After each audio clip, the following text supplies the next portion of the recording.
ដេចហេរ៉ូតសម្លាប់លោកយូហានបាត់ទី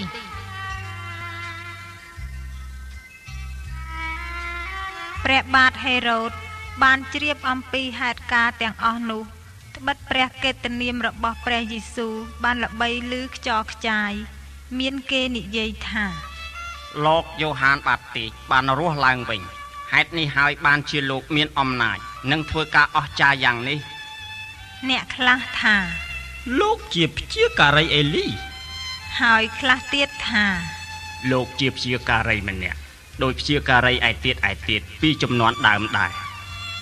រីឯព្រះបាទហេរ៉ូតវិញកាលបានជ្រាបដំណឹងនេះទ្រង់មានរាជអង្គការថាអ្នកនេះពិតជាលោកយូហានដែលយើងបានឲ្យគេកាត់កមែនឥឡូវនេះគាត់រស់ឡើងវិញព្រះបាទហេរ៉ូតបានបញ្ជាឲ្យគេចាប់លោកយូហានដាក់ច្រវាក់យកទៅឃុំឃាំង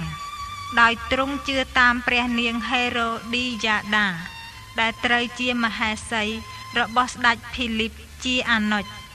ហើយព្រះអង្គយកមកធ្វើជាមហេសីលោកយូហានបានបន្ទោសស្ដេចហេរ៉ូតថាព្រះករណាគ្មានសិទ្ធិនឹងយកមហេសីរបស់អាណុចមកធ្វើជាមហេសីទេព្រះនាងហេរ៉ូឌីយ៉ាដាចងគំនុំពងសម្លាប់លោកយូហានតែរកសម្លាប់ពុំកើតត្បិតព្រះបាទហេរ៉ូតខ្លាចលោកយូហានព្រោះទ្រង់ជ្រាបថាលោកជាមនុស្សសុចរិត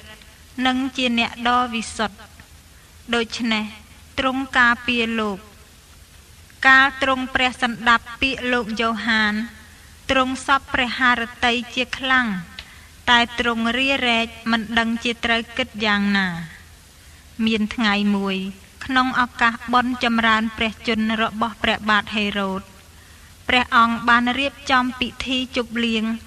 ដោយអញ្ជើញអស់លោកមន្ត្រីមេទ័ពនិងនាម៉ឺនធំក្នុងស្រុកកាលីលេមកចូលរួមពេលនោះជាឱកាសល្អដល់ព្រះនាងហេរ៉ូឌីយ៉ាដាបុត្រីរបស់ព្រះនាងក៏ចូលមករាំធ្វើឲ្យស្ដេចហេរ៉ូតនិងភ្ញៀវទាំងអស់ពេញចិត្តណាស់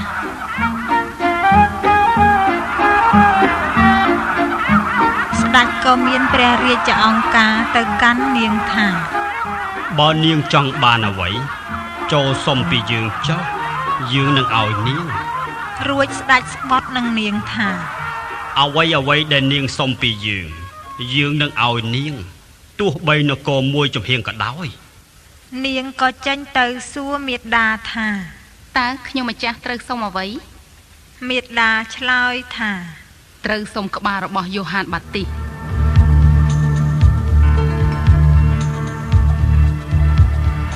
នាងក៏ប្រញាប់ត្រឡប់ទៅគាល់ស្ដេចវិញភ្លាមរួចទូលថាខ្ញុំម្ចាស់ចង់បានក្បាលរបស់យូហានបាទីសដាក់លើថាសឥឡូវនេះស្ដេចព្រួយព្រះハរតីក្រៃលែង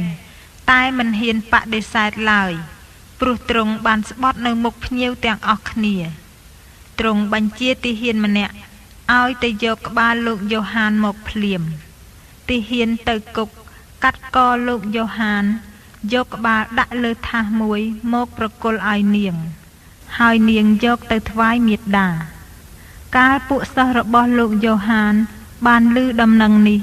គេនាំគ្នាមកយកសពរបស់លោកទៅបញ្ចុះក្នុងភ្នូរ